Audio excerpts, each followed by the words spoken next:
नमस्कार दर्शकों, आज हमारे साथ में है कुशलपाल सेंगर जी, जो कि पूर्व सेशन जज हैं और जो कि संत रामपाल जी महाराज जी से जुड़े हुए हैं। जो कि संत रामपाल जी महाराज अभी जेल में हैं। उनके जेल में होते हुए भी जो कुशलपाल सेंगर जी हैं पूर्व सेशन जज, तो उनसे आज भी ये जुड़े हुए हैं। तो एक संत के प्रति इनकी इतनी आस्था का क्या कारण है, या फिर ये कहें कि एक इतनी उच्च दर्जे की पोस्ट पे जाने के बावजूद भी उन्होंने संत रामपाल जी महाराज जी को ही अपना गुरु क्यों चुना है, और संत रामपाल जी महाराज जी ने उनको ऐसा क्या बताया, या फिर उनका ज्ञान क्या था जिसके आधार से आज तक कुशलपाल सेंगर जी जो है उनसे लगातार जुड़े हुए हैं। नमस्कार सर। नमस्कार। सर, सबसे पहले तो आप अपना परिचय दीजिए। मेरा नाम केपी सिंह सेंगर है। मैं मध्य प्रदेश जुडिशल सर्विसेज में डिस्ट्रिक्ट एंड सेशंस जज के रूप में पदस्थ रहा हूँ और वर्तमान में रिटायर हो गया हूँ जी। मेरा वर्तमान जो निवास है वो ग्वालियर मध्य प्रदेश में है।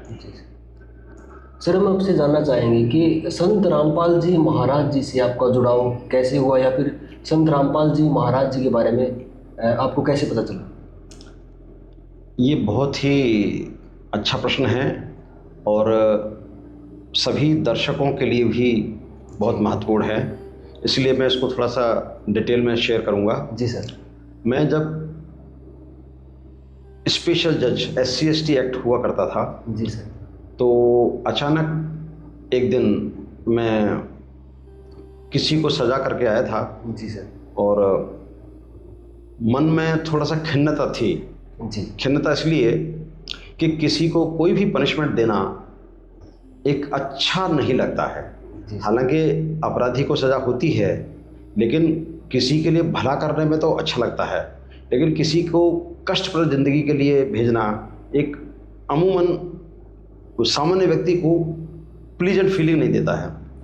तो मैं, हालांकि अब मेरा रोज़ का काम था, पर फिर भी सज़ा रोज़ नहीं हुआ करती हैं। जी सर। और उस दिन सज़ा हुई और मैं शाम को आके अपना चाय वाय लेने के बाद में जैसे ही मूड सही करने के लिए टीवी खोला और सत्संग सुनने की इच्छा से चैनल्स चेंज करता रहा, तो अचानक एक चैनल खुल गया और उस पर मुझे एक संत जैसे बिल्कुल न लगने वाले व्यक्ति दिखाई दिए, जिनकी न तो कोई लंबी दाढ़ी थी, जी, न गेरुआ वस्त्र थे, न गले में कोई माला थी, लेकिन वो टीवी पर प्रवचन कर रहे थे। और न केवल प्रवचन कर रहे थे बल्कि धार्मिक पुस्तकें खोल खोल कर दिखा रहे थे। तो मुझे ऐसा सत्संग पहली बार देखने को मिला था। जी सर। ऐसा संत और प्रमाण के लिए किताबें साथ खोल के दिखा रहे थे। तो उत्सुकतावश मैं ये देखने लगा कि आखिर ये कहना क्या चाह रहे हैं। मैंने उनको संत तो किसी एंगल से नहीं माना था जी, पर जब उन्होंने बताना चालू किया कि गीता का ज्ञान कृष्ण जी ने नहीं दिया है बल्कि विराट रूप ब्रह्म ने दिया है, तो मेरे लिए एकदम चौंकने वाली बात थी। जी। हम सुनते आ रहे हैं कि जो श्री कृष्ण जी है उन्होंने ही गीता जी का उपदेश दिया था। हाँ, अभी तक यही सुनते आ रहे थे और आज भी बहुत सारे संत यही प्रमाणित कर रहे हैं कि गीता का ज्ञान कृष्ण जी ने नहीं दिया है। इसीलिए मुझे थोड़ा सा अनयूजुअल लगा था, और अनयूजुअल लगने के कारण मैंने उनके ज्ञान को कंटिन्यू रखा सुनना। जी। तब उन्होंने इसको स्पष्ट किया कि विराट रूप ब्रह्म जी। अपने जो ओरिजिनल रूप है उसको चेंज करके। क्या आप संत रामपाल जी महाराज जी जो है उससे उनका जो आपने सत्संग सुना पवित्र गीता जी को लेकर के, क्या उनसे पहले भी आप पवित्र गीता जी को पढ़ते थे, या फिर आपके घर में उसका पाठ होता था? हाँ, मैं संत जी से जुड़ने से पहले गीता नियमित रूप से पढ़ता था जी। क्योंकि मेरे घर में गीता थी जी। और उसका मैं पाठ करता था, इसलिए मुझे गीता के बारे में जानकारी थी। जी। इसलिए जब वो गीता खोल के दिखाने लगे और ज्ञान देने लगे तो मैं सुनने लगा। उन्होंने बताया कि विराट रूप ब्रह्म ने अपने रूप को सरल करके, और जैसे कोई प्रेत किसी के शरीर में घुस जाता है, इस तरीके से श्री कृष्ण जी के शरीर में प्रवेश करके और गीता का ज्ञान बोलना चालू किया। तो आम जो व्यक्ति है वो तो यही समझेगा कि कृष्ण जी बोल रहे हैं, जैसे संजय जो धृतराष्ट्र को जी सर वर्णन सुना रहा था जी तो उसको ये दिखाई दे रहा था कि मुंह श्री कृष्ण जी का चल रहा है, जी बिल्कुल। और अर्जुन को भी ऐसा लग रहा था कि ये कृष्ण जी ही बोल रहे हैं। पर इसमें हम आपसे ये जानना चाहेंगे, जैसे कि संत रामपाल जी महाराज जी जो है, जी, तो उन्होंने जो गीता का जो ज्ञान दाता है वो श्री कृष्ण जी, तो दोनों को भिन्न बताया है। हाँ, गीता का ज्ञानदाता उनके अनुसार जी कृष्ण जी नहीं है। जी उन्होंने ये कहा है कि गीता का ज्ञानदाता विराट रूप ब्रह्म है, जी और ब्रह्म ने प्रेतवत प्रवेश करके श्री कृष्ण जी के शरीर में जाकर बोलना शुरू किया, जी और मुंह श्री कृष्ण जी का चलता हुआ दिखाई दे रहा है, लेकिन वास्तविक ज्ञान ब्रह्म ने दिया है। तो सर हम आपको रोकना चाहेंगे यहाँ पे, हम जानना चाहेंगे कि कितना जो सत्संग है या फिर कितने एपिसोड आपने संत रामपाल जी महाराज जी के सत्संगों के देखे, उसके बाद में आपकी जिज्ञासा हुई कि संत रामपाल जी महाराज जी के पास में जाना चाहिए या फिर किसी तरीके से उनसे नाम दीक्षा लेनी चाहिए? मैंने खुद से जी उनके द्वारा दिए गए ज्ञान को वेरीफाई करना शुरू किया। जी सर। जैसे जो वो बोल रहे थे, उन्होंने जो कुछ कहा उसको मैंने तुरंत गीता से वेरीफाई किया। 11वें अध्याय के अंदर है, जी और उन्होंने मुझे 11वें अध्याय का श्लोक 32 खोलकर दिखाया। जी उसमें स्वयं ज्ञानदाता ये कह रहा है कि हे अर्जुन, मैं पढ़ा हुआ काल हूँ जी और अब प्रवृत्त हुआ हूँ। अब प्रवृत्त हुआ हूँ का मतलब मैं अब आया हूँ। जी और अगर कोई व्यक्ति ये कहे कि मैं अब आया हूँ तो वो पहले से मौजूद तो नहीं होगा। बिल्कुल। तो इस आधार पर संत रामपाल जी महाराज का ये कंक्लूजन कि गीता ज्ञानदाता वास्तव में विराट रूप ब्रह्म हैं। उन्होंने ब्रह्म के बारे में गीता के 8वें अध्याय के 13वें मंत्र को भी कोट किया, जिसमें ज्ञानदाता ये कह रहा है कि ब्रह्म का जो एक मंत्र है ओम का, हाँ, के बारे में जिक्र है। हाँ, तो उसमें विराट रूप ने अपना मंत्र ओम बताया है जी और खुद को ब्रह्म कहा है। जी सर। तो यानी खुद जब ज्ञानदाता अपने आप को ब्रह्म कह रहा है तो हमारे पास इसको मानने का अलावा और कोई विकल्प नहीं है कि ज्ञान देने वाला ब्रह्म है। और उसी ब्रह्म ने अपने आप को 11वें अध्याय के 32वें श्लोक में महाकाल कहा है, बढ़ा हुआ काल कहा है। तो इससे ये लॉजिकल कंक्लूजन निकाला संत रामपाल जी महाराज जी ने कि ब्रह्म ही ये काल है और इसी ने गीता का ज्ञान दिया है। तो ये मेरे लिए बहुत ही चौंकाने वाली बात थी। जी। तो जो ये कंसेप्ट था ब्रह्म और जो गीता जी के ज्ञानदाता जिन्हें आप श्री कृष्ण जी कहते आ रहे थे, अभी तक मानते आ रहे थे कि श्री कृष्ण जी ने ही जो पवित्र गीता जी का ज्ञान दिया, तो ब्रह्म और श्री कृष्ण जी का जो कंसेप्ट आपका क्लियर हुआ, तो उसके बाद में आपने संत रामपाल जी महाराज जी से नाम दीक्षा ली? हाँ, उसके बाद में उन्होंने फिर वेद खोल के दिखाए। जी। वो चर्चा कर रहे थे कि परमात्मा निराकार है या साकार है, क्योंकि आर्य समाज ने खासतौर से हरियाणा में जी प्रभाव ज़्यादा है, तो आम जनमानस के बीच ये धारणा दृढ़ कर दी थी कि परमात्मा निराकार है। और उसके लिए महर्षि दयानंद जी की पुस्तक का सहारा लेकर कोट किया जाता था। जी। तो संत रामपाल जी महाराज जी ने ये सिद्ध करने के लिए कि परमात्मा निराकार नहीं बल्कि साकार है, वेद खोल के दिखाए। तो सर हम आपसे जानना चाहेंगे, जैसे कि परमात्मा साकार है या निराकार है, हाँ, उसके बारे में आप एक सेशन जज हैं, तो जज तो बिल्कुल पारखी होते हैं जी। तो इस पारखी जज ने किस तरह से कंक्लूजन निकाला कि वास्तव में संत रामपाल जी महाराज जी जो बता रहे हैं वो सही है? आप वेदों की बात कर रहे हैं, आर्य समाज की बात कर रहे हैं, आर्य समाज उसको निराकार मान रहा है, हाँ, और आप बता रहे हैं कि संत रामपाल जी महाराज जी ने वेदों में उसको साकार साबित किया है। हाँ, उसको उन्होंने सिद्ध करने के लिए ऋग्वेद खोला जी और ऋग्वेद खोल के दिखाया।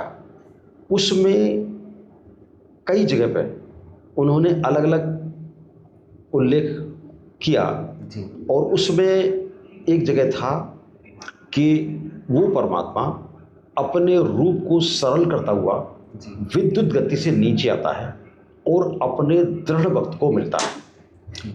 एक अन्य मंत्र में ये लिखा हुआ था कि वो परमात्मा राजा की तरह से अपने ऊपर के लोक में विराजमान है। जी तो जो राजा की तरह से विराजमान है और जो रूप को सरल करके नीचे आके दृढ़ भक्त को मिलता है, तो वो निराकार कैसे हो सकता वो है? साकार हुआ फिर। हाँ, जी तो मुझे उनका ये कंक्लूजन ऋग्वेद को देखते हुए सही लगा जी कि अगर परमात्मा निराकार है जी तो वो फिर विराजमान कैसे होगा अपने से राजा की तरह से?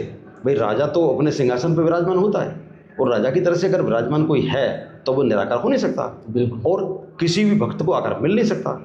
भाई निराकार कैसे मिलेगा? जिसका आकार है वही तो मिलेगा। बिल्कुल आकार है तो फिर वो साकार हुए। हाँ, उन्होंने फिर कई अन्य मंत्रों का भी उल्लेख किया।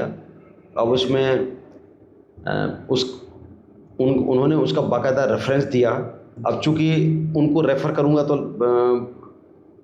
प्रमाण अभी दिखाने की जरूरत पड़ेगी, बिल्कुल जी। तो बेटर ये है कि अगर इसको अपन केवल इतना ही कहें। हम इतना जानना चाहेंगे कि जैसे कि आपने तथ्य को भी परखा होगा, जैसे हाँ। कि रेफरेंस जो है वेदों के, वो आपने सारे जांचे परखे हैं और उसके बाद में आप संत रामपाल जी महाराज जी से जुड़े हैं। तो संत रामपाल जी महाराज जी से जुड़ करके एक आध्यात्मिक जीवन में आपने प्रवेश किया है जी।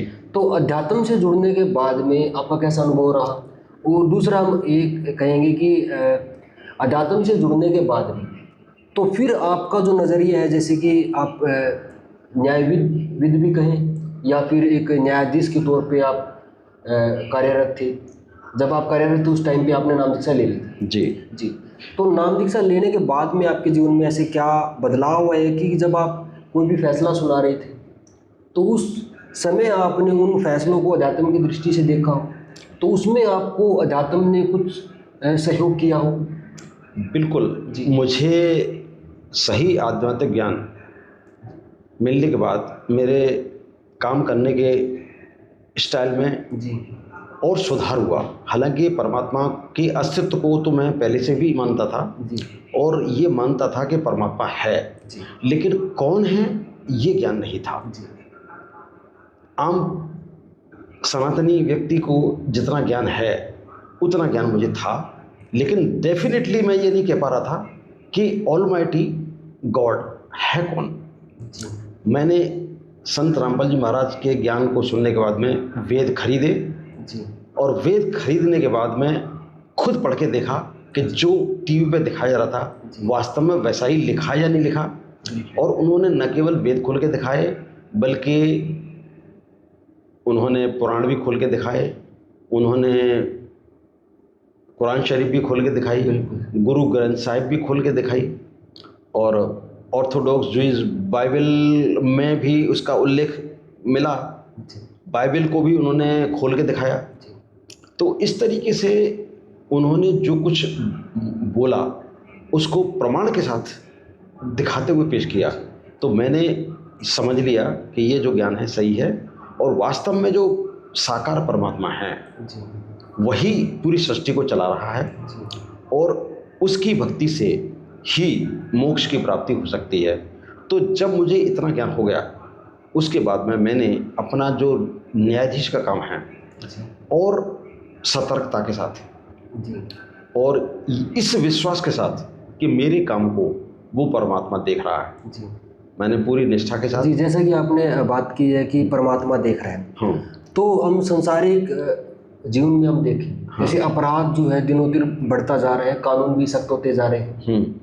इतने सख्त कानून अपने देश के अंदर होने के बावजूद बल्कि पूरी दुनिया के अंदर सख्त कानून बन चुके हैं और भारत से भी बहुत ज़्यादा सख्त कानून सऊदी अरबिया का उदाहरण के रूप में लेते हैं। वहाँ पर तो कुछ जुर्म ऐसे हैं कि छोटा यहाँ पे इंडिया में वो जुर्म छोटे हैं, वहाँ पे सभी कलम कर दिया जाता है। तो अपराध जो है वो इन कानूनों से रुक सकता है, सख्त कानून बनाने से रुक सकता है, या फिर अध्यात्म का भी उसके अंदर सहयोग हो सकता है, या फिर अध्यात्म उन अपराधों को जड़ से समाप्त कर सकता है, या फिर जो भी सामाजिक कुरीतियाँ हैं, मान्यताएं, सभी सवाल हम एक साथ ही लेंगे आपसे। जो भी आज तक की अपनी कुरीतियाँ और जो मान्यताएं हैं, चाहे वो जाति के नाम से हो, धर्म के नाम से हो, भेदभाव जो पनपते जा रहे हैं, दिनों दिन एक नई दीवारें जो है समाज के सामने खड़ी होती जा रही हैं, तो उन दीवारों को कानूनों के दायरे से तोड़ा जा सकता है या फिर अध्यात्म से उनको तोड़ा जा सकता है। आपने एक न्यायाधीश होकर के, क्योंकि आप तो फैसला सुनाने वाले न्यायमूर्ति जिन्हें कहा जा रहा है, तो उनकी दृष्टि से कानून से समाज का के अंदर एक बदलाव हो सकता है, या फिर अध्यात्म से, या फिर ये कहें कि अध्यात्म से हृदय परिवर्तन हो सकता है। हाँ, आपका प्रश्न बहुत अच्छा है। मैं अपनी व्यक्तिगत राय में जी सर, ये कहना चाहूँगा कि कानून चाहे कितने ही सख्त बना लीजिए जी उससे अपराध पूरी तरह से रुकना संभव नहीं है। जी उसके कई कारण हैं। कानून तो आपने सख्त बना लिया, लेकिन जिन लोगों को कानून का पालन कराना है वो उसके प्रति कितने सिंसियर हैं, जी उनके अंदर कितनी निष्ठा है, ये बहुत निर्भर करेगा कि कानून का क्या परिणाम निकलेगा। जैसे मान लीजिए मनुष्य जो है, चाहे वो किसी सरकारी अधिकारी के रूप में मनुष्य हो या किसी अपराधी के रूप में मनुष्य हो या कानून बनाने वाले व्यक्ति के रूप में मनुष्य हो, मनुष्य की अपनी खुद की कमजोरियां हैं। अब मान लीजिए किसी व्यक्ति का किसी अपराध में नाम है जी और उस व्यक्ति को मालूम है कि अमुक व्यक्ति जो पुलिस अधिकारी है उसको मैंने अप्रोच किया जी और गलत तरीके से उसको प्रलोभन दिया, तो वो मेरी कुछ हेल्प कर सकता है, और उसने उसको एक बहुत बड़ी रकम ऑफर कर दी जी। अब मान लीजिए वो व्यक्ति मानवीय कमजोरियों से ग्रसित है और वो उसके लालच में आकर अपराध को छोटा कर देगा, कर सकता है जी। तो कानून खतरनाक या कड़ा होने के बाद भी सज़ा हल्के कानून में हो सकती है या बिल्कुल नहीं हो सकती, क्योंकि ये जांचकर्ता कैसी जांच करेगा, अपराध को जितना अपराध हुआ वैसा ही जांच करेगा या ये कहें कि कानून में कहीं ना कहीं लूप होल उन्हें मिल सकता है। हाँ, लूप होल्स कानून में हैं।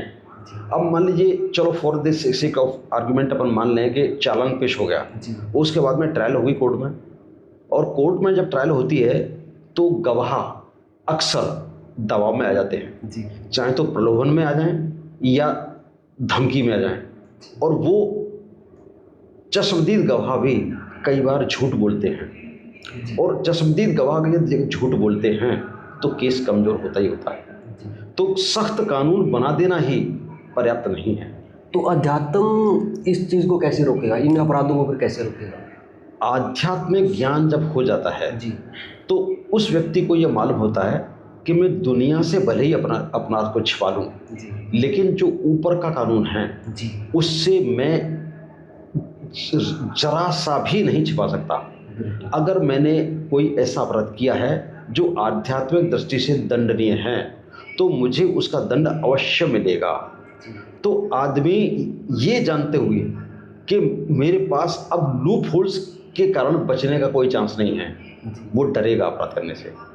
और जब सही आध्यात्मिक ज्ञान मिल जाएगा और उसको ये पता चलेगा कि दुष्कर्मों का परिणाम हमको 84 लाख योनियों में मनुष्य जीवन से पशु पक्षी आदि 84 लाख योनियों में जाकर कष्ट भुगतने में परिणित होगा, तो वो डरता है और फिर उसकी जो जीवन के प्रति सोच है वो बदलती है।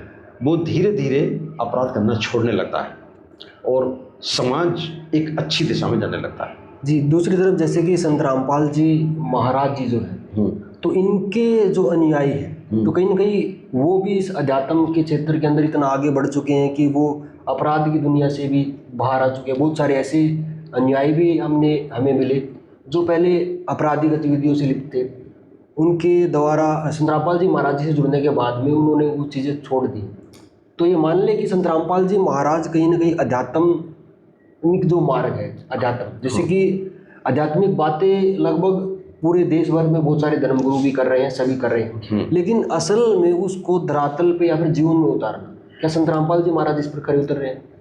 हाँ, मेरा जो अब तक का अनुभव है जी, उसके आधार पर मैं कह सकता हूँ कि संत रामपाल जी महाराज से नाम दीक्षा लेने वाले भक्त, उनके जीवन में यू टर्न आता है। जी, पहले चाहे उन्होंने कितने ही बड़े अपराध किए हों, कितने ही बड़े व्यसनों में ग्रस्त रहे हों, लेकिन नाम दीक्षा लेने के बाद में उनके जीवन में आमूलचूल परिवर्तन आता है। जी, जो लोग पहले चेन स्मोकर थे, जी, या जो लोग दिन रात शराब के नशे में डूबे रहते थे, या जो प्रतिदिन किलो के हिसाब से मीट खाते थे, जी, उन्होंने इन व्यसनों को पूरी तरह से छोड़ दिया है। जी, जिस दिन से नाम लिया है उसी दिन से छोड़ दिया है, और तब से अब तक उन्होंने किसी प्रकार के नशे को हाथ तक नहीं लगाया। जी, और ये बहुत बड़ा परिवर्तन है। जी, अगर सही आध्यात्मिक ज्ञान है जी, तो क्राइम करने का सोचता भी नहीं है भक्त। जी, और ये परिवर्तन ये मैंने हृदय प्रत्यक्ष देखा है। अध्यात्म से ये हृदय परिवर्तन है। हाँ, ये अध्यात्म से हृदय परिवर्तन होता है, जी, और हृदय परिवर्तन होने के बाद व्यक्ति अपराध की तरफ या बुरे कामों की तरफ झांकना भी अच्छा नहीं समझता। कहीं ना कहीं ये कहे कि भगवान का जो डर है वो अध्यात्म से होगा। यस, बिना भगवान के डर के जी, ये संभव ही नहीं है कि व्यक्ति में आमूलचूल परिवर्तन हो जाए। जी, कानून कुछ हद तक कंट्रोल कर सकता है अपराध को, लेकिन पूरी तरह से कंट्रोल केवल आध्यात्मिक ज्ञान ही कर सकता है। तो लास्ट में हम आपसे जो हमारा युवा वर्ग है कहीं ना कहीं आपराधिक दुनिया के अंदर वो बहुत ज़्यादा सक्रिय हो चुके हैं, चाहे वो गन कल्चर वाले जो गाने हैं या फिर ऐसी मूवीज जो आ रही हैं, उनका उन पर बहुत ज़्यादा प्रभाव भी पड़ रहा है क्योंकि वो उससे जुड़े हुए हैं। तो क्या युवाओं को या फिर उन माता पिता को आप क्या कहना चाहेंगे, या फिर उन युवाओं को क्या कहना चाहेंगे जो गलत गतिविधियों में सम्मिलित हो जाते हैं, तो वो उन चीज़ों से किस तरह से अध्यात्म से जुड़े और किस तरह से उनसे दूर हो, या फिर संत रामपाल जी महाराज जी से जुड़े? मेरा सभी जो युवा वर्ग है जी, उससे अनुरोध है कि पाश्चात्य संस्कृति जी, का प्रभाव वो खुद देख चुके हैं। वेस्टर्न कंट्रीज में मैरिज इंस्टीट्यूशन बुरी तरह से फ्लॉप हो चुका है। जी, वहाँ डाइवोर्स एक बहुत कॉमन चीज़ हो चुकी है, जी, नशा एक बहुत कॉमन चीज़ हो चुकी है। जी, और अगर हम अपने समाज को सुधारना चाहते हैं, अपना कल्याण चाहते हैं, तो हमको पूरी दुनिया में जो सबसे पुराना धर्म है सनातन धर्म, उसकी ओर वापस लौटना होगा। वास्तव में जो ज्ञान वेदों में दिया है वो आध्यात्मिक ज्ञान की इस धरती पर सबसे पुरानी शुरुआत है। जी।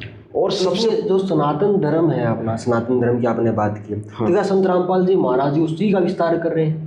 हाँ, संत रामपाल जी महाराज सनातन धर्म के जो मूल ग्रंथ हैं वेद जी, उनके अनुसार, और गीता सनातन धर्म के मूल ग्रंथ वेदों का ही संक्षिप्त रूप है, जी, उसको बेस बनाकर जी, और जो कुछ मूल बातें उनमें लिखी हैं उसी का समर्थन यदि अन्य धर्म ग्रंथों में भी हो रहा है, जी, तो उन अन्य धर्म ग्रंथों का सहारा लेकर भी ये जन सामान्य को बता रहे हैं कि हमारा कल्याण